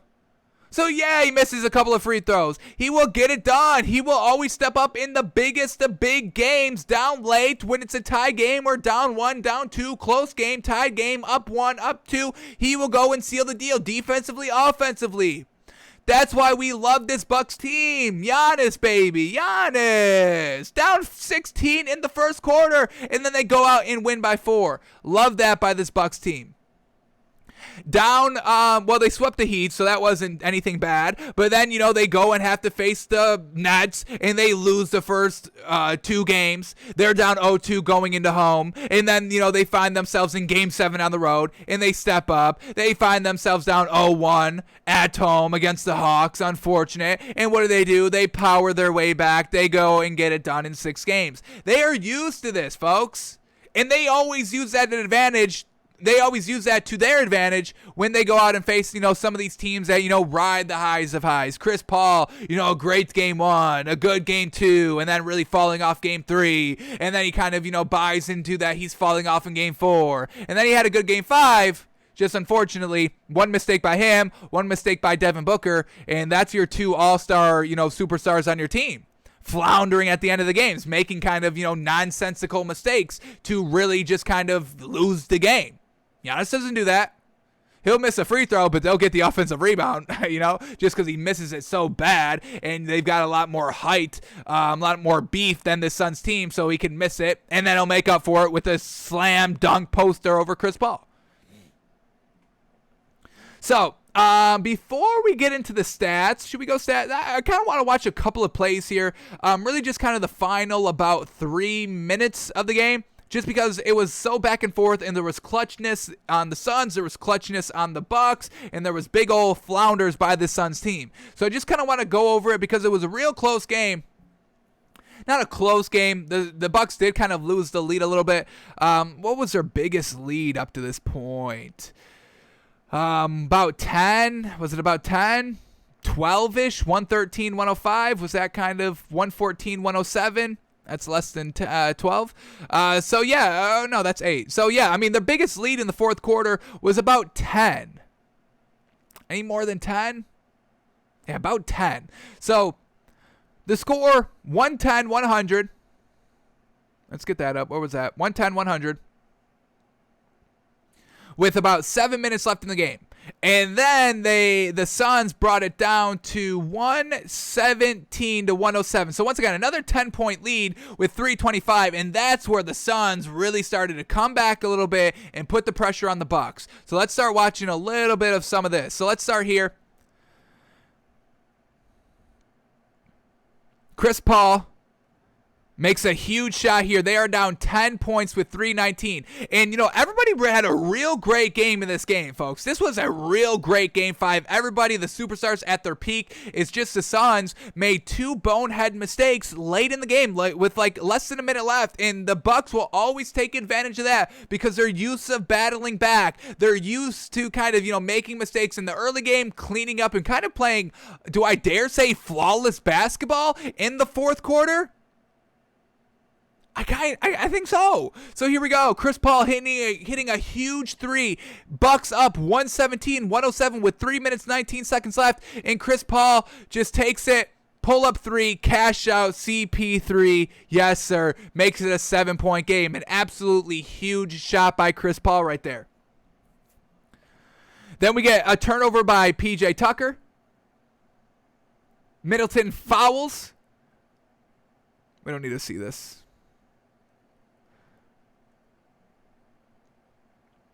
Middleton fouls. Hang on, let's go back here.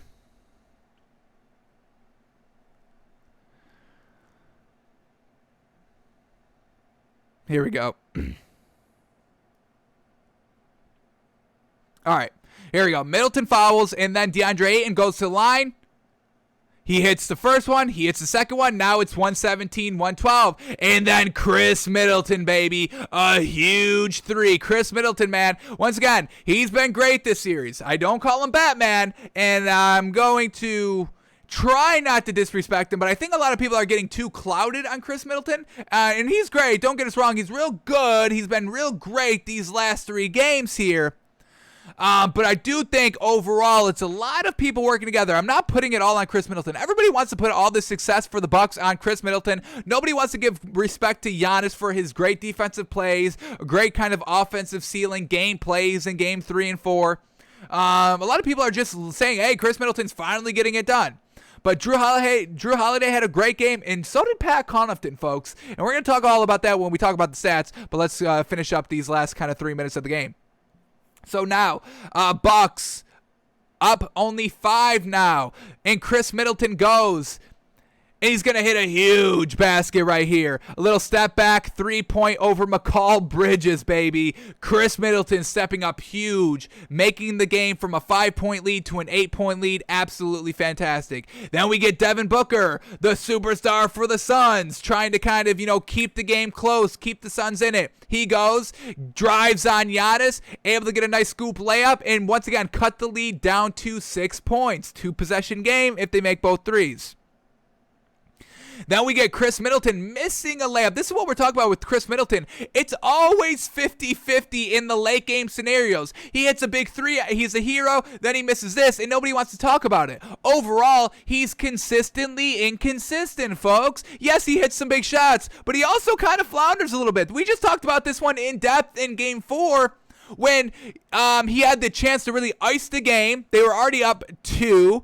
This would have put him up 4 points. He had a chance to make a mid-range. He misses it. They get the offensive rebound, give it right back to him, and he misses another one. And then it comes to Giannis to make the defensive play, and then which translates to the 3-on-1 fast break for Chris Middleton to score. So I'm all for giving Chris Middleton his props and his dues, but I think the media and Twitter are going a little bit overboard on what Chris Middleton is truly doing for the squad. It's real good. Don't get me wrong. I'm not knocking him. I'm just not giving him all the credit that the media and Twitter are giving him. I'm knocking it down about 30 credit points. If we're talking about 100 credit points, I'm knocking it down maybe 20, 30 points.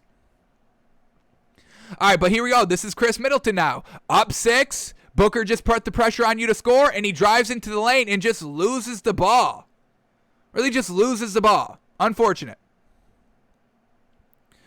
All right, then we get Devin Booker going, and he gets blocked.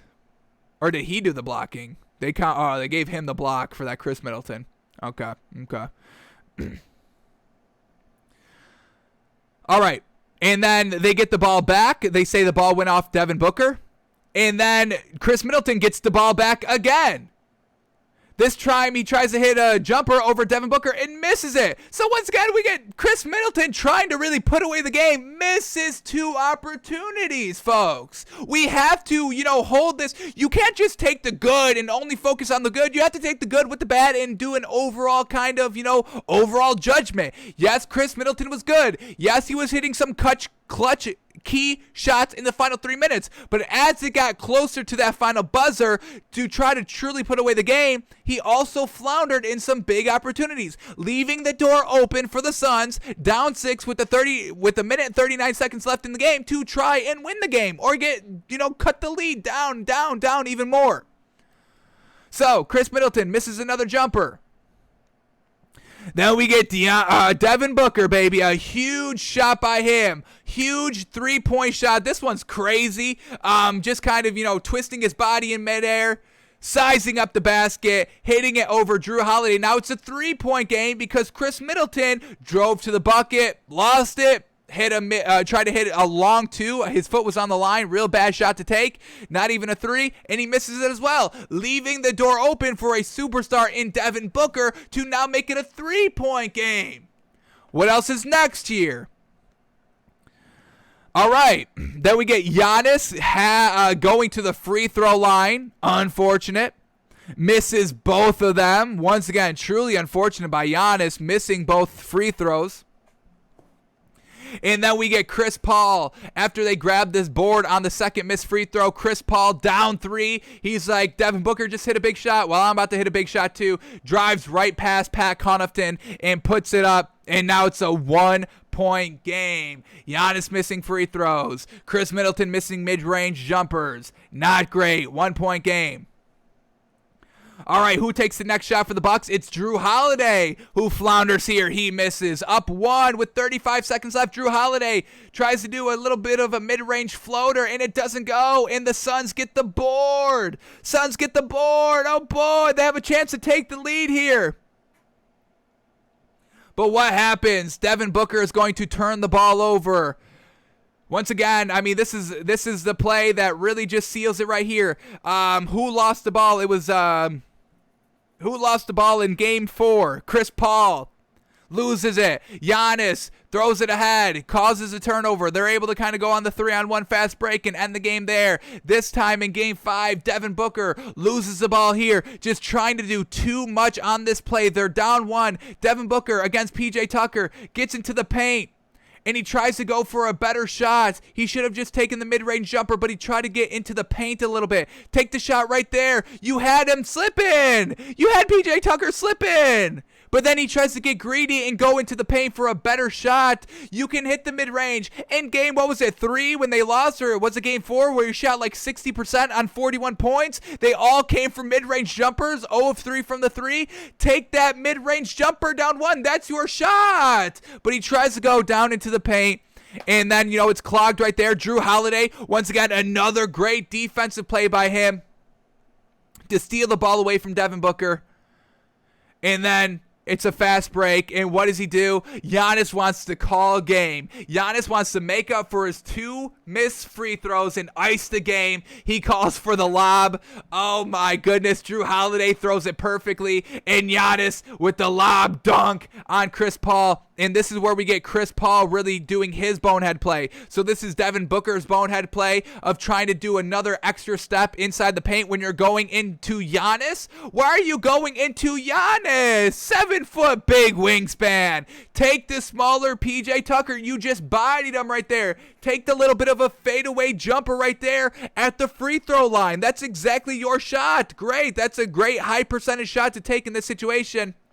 So Devin Booker just tries to do too much, gets trapped, loses the ball. That's his bonehead play. And then Chris Paul fouling Giannis on the dunk attempt. It goes down. It's an and 1, and now it's a 3-point game, with Giannis going to the free throw line to try to make it a 4-point game, 2 possession. But Giannis misses it, but they get the defensive rebound, or the offensive rebound, folks.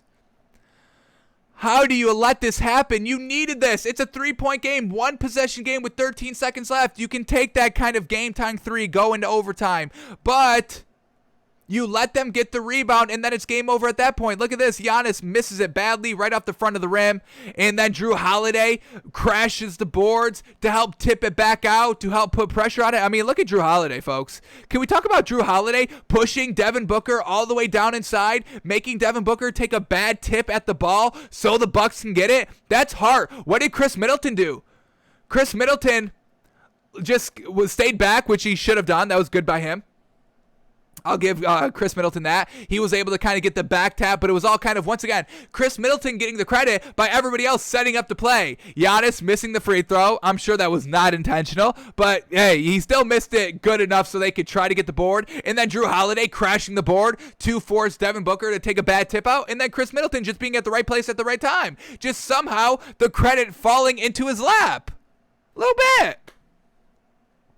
So Chris Paul makes the foul, which turns into Chris Middleton getting this rebound. And then what does Chris Middleton do? He splits the free throws.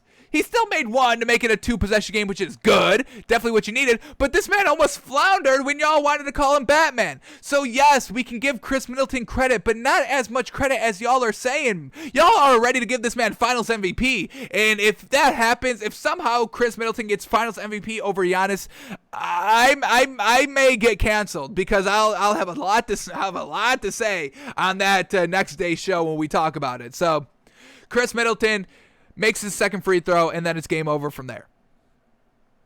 So now let's go to the stats and kind of, put this all into perspective here.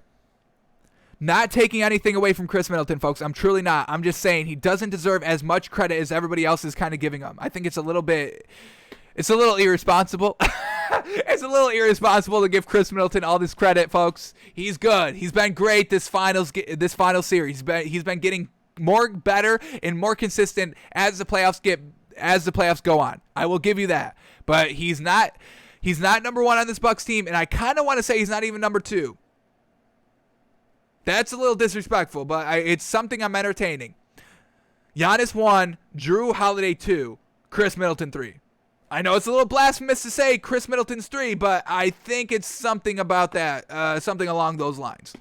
Obviously, we need to watch this entire finals wrap up. We need to digest everything so we don't have recency bias, and then we'll make our overall judgment. But But let's talk about this Bucks team now. And honestly, just in Game 5, Chris Middleton was number 4. He was number 4, folks, on this Bucks team. 4th credit on who really won this game. I'm giving Chris Middleton 4th. Sorry. And we'll talk about it right here. So here we go, the Bucks. Jrue Holiday, let's start with him. Great night, great freaking night. 4-point win. And he was a plus 14 on the floor. Absolutely fantastic defense. We saw him with the key steal on Devin Booker, which leads to the great pass. I mean, can we talk about that pass? High pressure. If he just threw that ball out of bounds, I mean, Suns probably win that game just because there's no more. All the momentum went back to the Suns. Be like, damn, that man just threw the ball out of bounds, trying to do a lob, trying to stunt on us, trying to dunk on us. You trying to put an exclamation point on this game, and you threw the ball away. Pressure, momentum goes to the Suns, and it's pretty much game over at that point, in my opinion.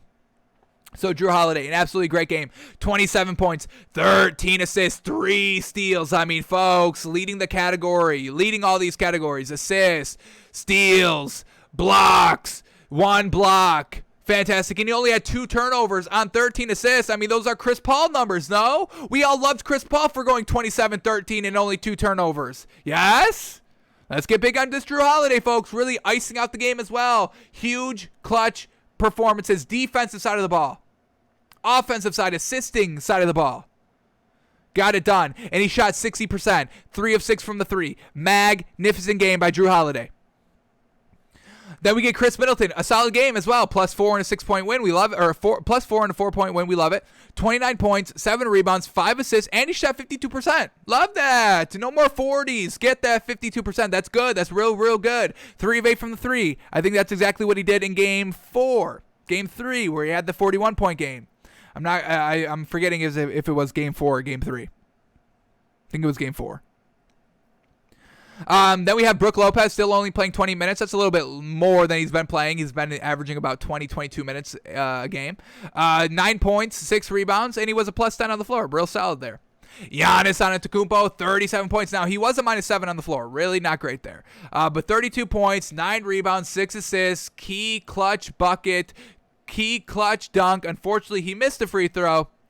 Unfortunate. But they got the ball back. So how do we kind of weigh that overall? I don't know just quite yet. Still bad. You still got to make that. But at the end of the day, they still got it back and wasted some time. But at the end of the day, they still only scored 1 point. So it's not like they scored 2 points. Chris Middleton only making the 1 free throw. So overall, in the grand scheme of things, you probably want Giannis making that free throw, obviously.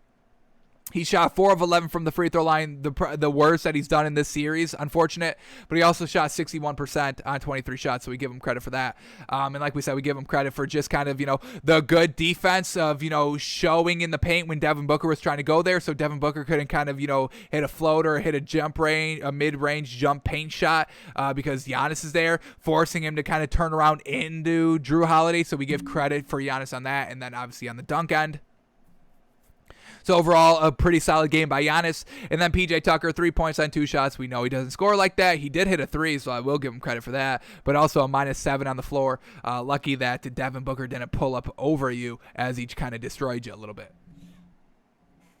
All right, so I said Chris Middleton was kind of the 3 here, and that's because we had Pat Connaughton. Love this man getting big minutes off the bench. This is what we've been wanting for a long time. We wanted him in the starting lineup, but he's getting starting minutes, more minutes than Brook Lopez, and more minutes than PJ Tucker. So we absolutely love that by Pat Connaughton. 14 points and 6 rebounds, 4 of 6 from the 3, folks. That's all he shot. And he got to the line twice and sunk them both for his 14 points, but he was also a plus 10 on the floor. He was a real solid defensive piece out here. Chris Paul driving on him. Not the best performance there late, but it's Chris Paul, superstar over a non-superstar. Overall, Pat Connaughton just kind of, in the middle of the game, really was the one to help turn around their 16-point deficit in the first quarter. Hit big threes, good defensive stops, and he's a plus 10 on the floor. We love that absolutely. So I give kind of Chris Middleton overall the 4th spot. I give Jrue Holiday maybe 1, Giannis 2, Pat Connaughton 3, and Chris Middleton 4, folks. I kind of give it like that. Just kind of credit of who deserves how much credit for the overall win here. And I don't want to I'm not disrespecting Chris Middleton, folks. I'm not. I'm just saying it's a little premature and a little irresponsible to give him all this credit, I think. He has some good with some bad, folks, and that's what we've been seeing. It's never all good by Chris Middleton. It's 41 points on 40% shooting. It's, hitting clutch shots in the final 3 minutes, but also missing a free throw that could have potentially hurt them with 13 seconds left. Missing 2 back-to-back jump shots with about a minute left. It's the good with the bad. It's 50-50. It's mediocre. It's average. I'm not giving him all this credit. All right, now let's talk about the Suns, and they all had great games, folks. Chris Paul, 21 points, 11 assists, and he only had 1 turnover. Real solid. Unfortunately, a -6 on the floor. He also shot 60% from the field and 3 of 3 from 3. So an overall great night by Chris Paul. Unfortunate that bonehead mistake to foul Giannis to give him that free throw that led to, the offensive rebound that led to Chris Middleton making the free throw. It's unfortunate. If not, it's a 3-point game with 13 seconds left. Suns have the ball. They probably just take the last shot for the 3 to tie up the game. They don't get that chance. Devin Booker, 40 points, a +12 on the floor, 51% shooting on 33 shots, 2 of 4 from the 3, 4 rebounds, 3 assists, 2 steals, 1 block. I mean, that was great. He had 2 turnovers. One of them was the turnover that really sealed the deal of the game because he didn't want to take that jump shot. Once again, an overall great game by the Suns, just come down to 2 bonehead plays. One by Chris Paul of the foul on Giannis dunking, and one by Devin Booker of forcing the turnover when he should have just taken the mid-range jumper. DeAndre Ayton, a +6. Love that. In 44 minutes, a +6 on the floor. 20 points, 10 rebounds, exactly what we wanted DeAndre Ayton to do. He did it. So, great night. Jay Crowder, 10 points, 5 rebounds, 2 of 4 from the 3. Unfortunately, a -7 on the floor, not the greatest. He had 5 rebounds and 3 assists and 2 steals. You love to see that. No turnovers as well. Solid, kind of classic Jay Crowder performance. And then McCall Bridges, 13 points on 6 shots, 3 of 3 from the 3, a +5 on the floor.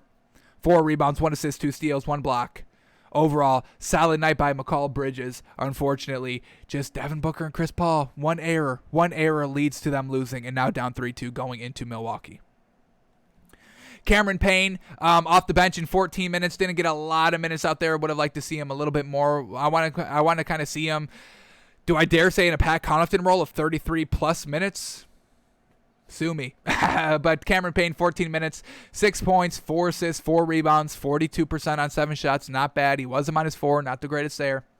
Cameron Johnson, 6 points in 21 minutes, but a -19 on the floor. The worst by far, by big time far on the Suns team. So Cameron Johnson really kind of getting 8 defensively, unfortunately. And then Torrey Craig only playing 9 minutes still. 3 points on 4 shots in a -7. So Cameron Payne, 14 minutes, and kind of did the best. And you give Cameron Johnson 21? Meh. So, Suns, man, they played a great game, got out to a hot start, lost it midway second, third quarter, came back late fourth quarter, mid-late fourth quarter, and then Chris Paul and Devin Booker just go flop, and they lose the game. So now game 6 heads back to Milwaukee, up 3-2, a chance to close out the game. I think they could truly close it out, folks. This Bucks team at home, they don't play around at home, folks. They get it done at home. The Suns struggled on the road here. So it's not looking good. Chris Paul and Devin Booker are going to have to get their act together and be clutch. Can they do it? We'll see. We'll talk about the game more tomorrow. And kind of choose our outcome because game 6 is tomorrow, 9 o'clock on ABC. Potentially the last finals game. All right, folks, that's going to do it for us today. Thanks for tuning in. Thanks for watching. Thanks for listening. Let's quickly take a look if there's any breaking news as we were live. Anything good? What do we got?